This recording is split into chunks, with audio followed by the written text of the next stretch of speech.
In real life, a chef sort of seems to mark a sort of retreat for yourself as a director to go from a kind of big Hollywood blockbuster into something a bit more intimate and sort of independent, which is a similar journey to our protagonist who goes from a big restaurant into obviously to a food truck. I was wondering, is that a conscious correlation between yourself as a director and Carl Casper, the character? Yeah, I mean, I think when I set out to do the movie Chef, there are a lot of corollaries between both fields of filmmaker and chef.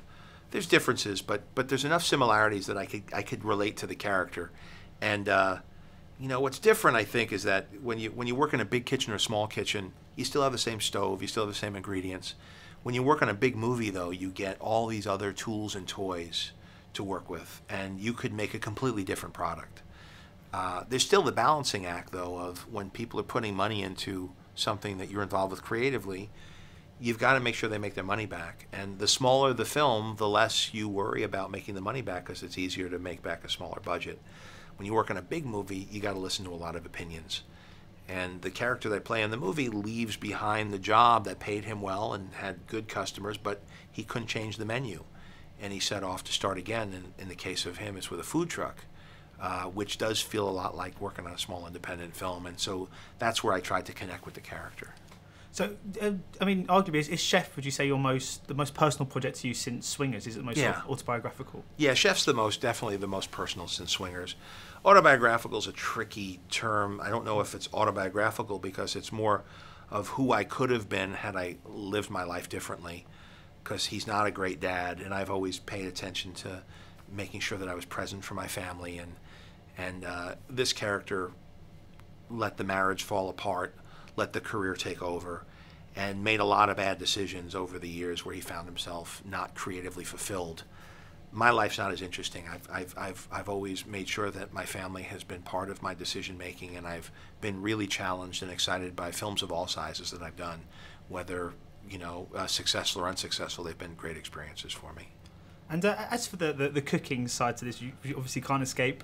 Are you a good chef yourself, and what's your signature dish? I'm a really good chef now. Well, not a good chef. I'm a good cook. I don't know if I'm a chef. A chef implies a much deeper understanding. It's almost like somebody who's a master.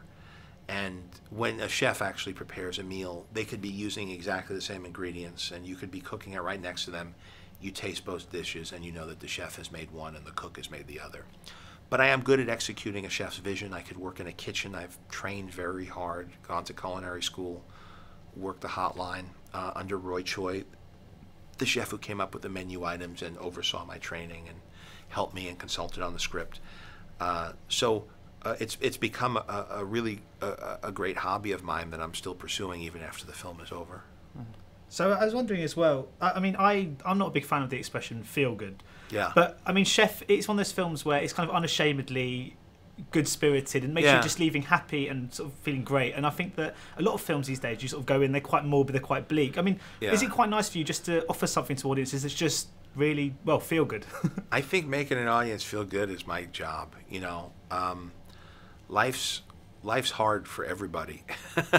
And if I could show, depict the world in a way that people could relate to, and offer hope through a certain way to conduct yourself and a certain approach to take in life.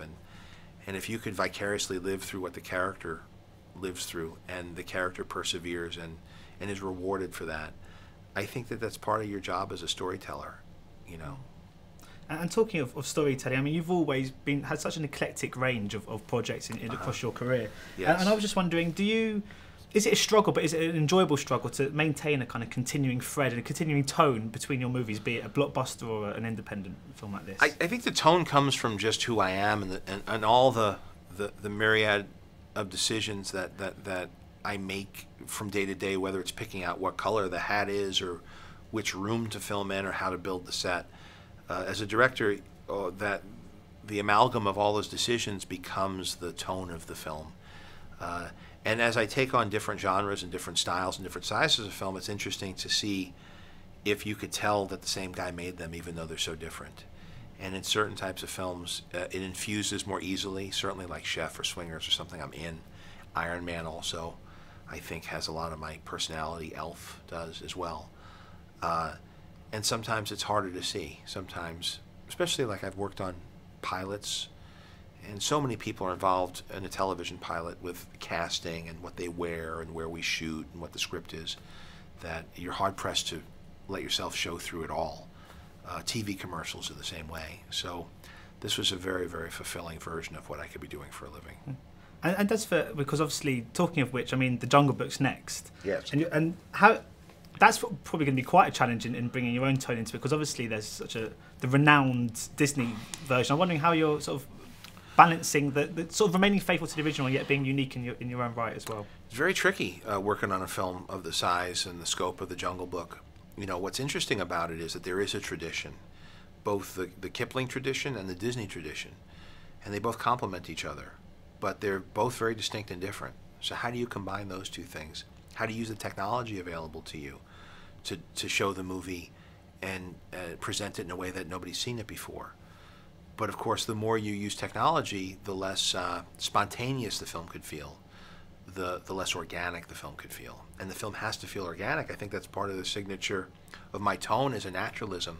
I try to maintain that. I was able to do it in Iron Man because the effect scenes were the effect scenes, and then the stuff that just had the actors talking had a naturalism to it. And the few times I was dealing with effects, I was able to bring some comedy and humor into it. But it took a lot of work because you're doing it by hand slowly over the course of many, many months and years sometimes. So the trick is balancing out the technology and finding a way to bring that spontaneity into the casting, into the performance, while you're dealing with a lot of animated elements, a lot of CG elements, and really only the boy is the only live-action character in the film. So it's going to be a very interesting balancing act.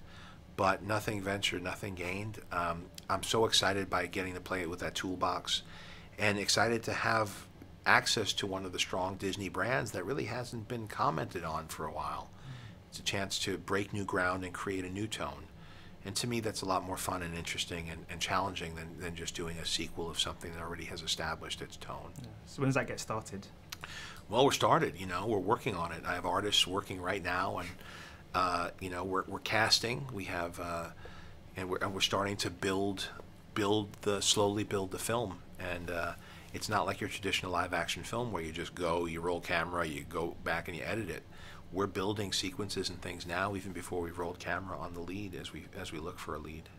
Brilliant. Thank you so much for your time today. It's much appreciated. Thank you. Thank you. Cheers.